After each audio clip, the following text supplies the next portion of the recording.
Ladies and gentlemen, John Key, leader of the National Party, Prime Minister of New Zealand since 2008.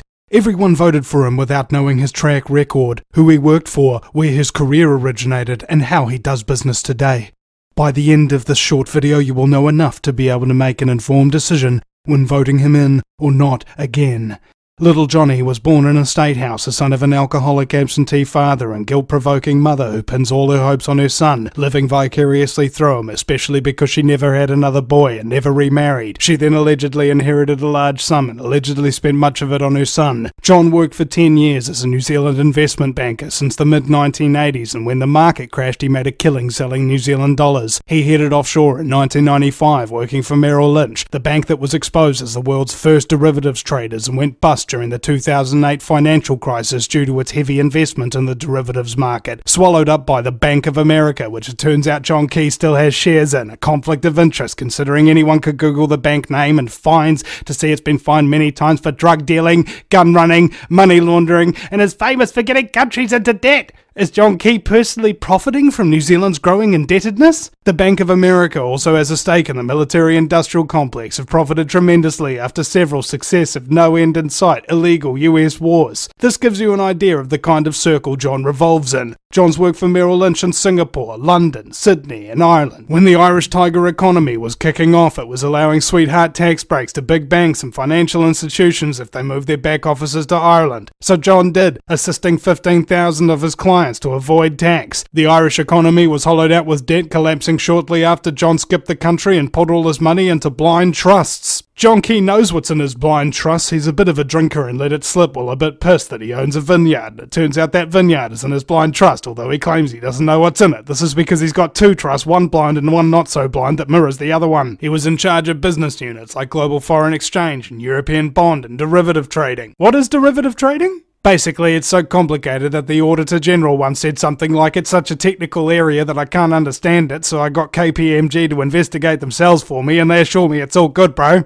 Recall the Great Depression? Of course not. In the 1920s, you could buy $10 worth of shares for only $1 down, allowing these people to gamble on the stock market at incredible volumes. Massive amounts of fake money and debt was generated, and the economy got sucked into it like a black hole. To prevent that happening again, a law was crafted called the Glass-Steagall Act, which was repealed in 1999, leaving the US derivatives market completely unregulated. The New York State Gaming Commission tried to regulate it because they saw derivatives as gambling, but they were unsuccessful. Obviously. In 1999, John was legally allowed to sell derivatives in America due to the repeal of Glass-Steagall, and was invited to represent Merrill Lynch and join the Foreign Exchange Committee of the Federal Reserve Bank of New York, a private banking cartel that has a monopoly on the supply of money and loan it to the US government at interest and more or less control the US government through debt. Ownership of the 13 banks with shares in the Fed can be traced back to the world's most ultra-intergenerational wealth families hidden away from public view via an elaborate network of family trusts. John worked there for 2 years and twice undertook management studies at Harvard University in Boston. He became known as the Smiling Assassin by colleagues after personally terminating over 100 employees in one day with a big beaming smile. No guilt, no remorse, no conscience. A corporate psychopath.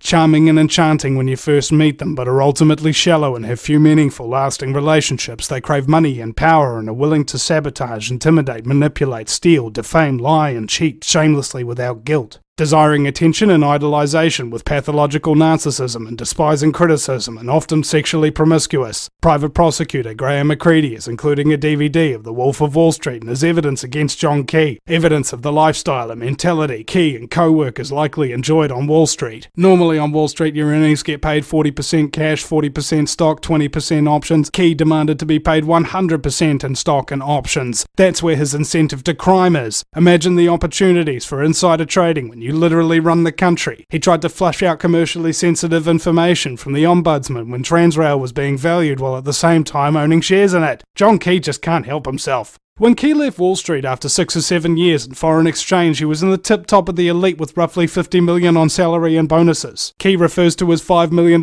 mansion as the house that Merrill built. They had a beach house in Omaha and now have a $3.2 million Hawaiian holiday home. Only 202,000 people have incomes above $30 million.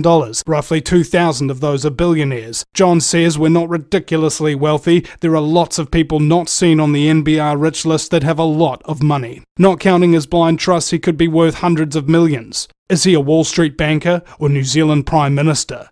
Jumping forward to the 2008 financial crisis, Money magazine said derivatives were one of the chief causes of the 2008 credit crunch, a collapse that happened in the same year we elected John Key to handle the debt crisis he helped cause, as he admitted on Breakfast TV. And what did he do once elected in order to save us from the debt crisis? He borrowed more money than all previous prime ministers combined. We've gone from 8 billion to 60 billion so far, with 112 billion worth of derivative debts and off-the-books accounting since 2011 and growing. Key knew about his unauthorised biography long before it was released, and guess what? It doesn't even mention the word derivatives once. A man of the people, you say? He's supposed to be the Member of Parliament for Helensville and lives across town in a $5 million Parnell mansion he calls the house that Merrill built. Only had one public meeting in his electorate the whole election on the proviso that no one can talk about or criticise him, any other party or their policy or their candidates. And guess who was the only person that violated those conditions which John Key himself set up for everybody else? John Key!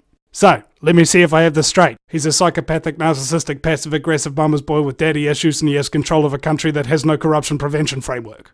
He may have been sent here to destroy this country, but it is not destroyed yet, and we can change our future if we choose to. Sink Team Key, and it will deal a crippling blow to the financial elite's agenda. You can search and verify any of these facts for yourself. The research for this video was provided by Evelyn Gilbert from Aotearoa A Wider Perspective, Ben Vidgen, author of State Secrets, Penny Bright, anti-corruption watchdog, and Ian Parker, financial industry researcher. This is Vinny Eastwood. Vote wisely, New Zealand.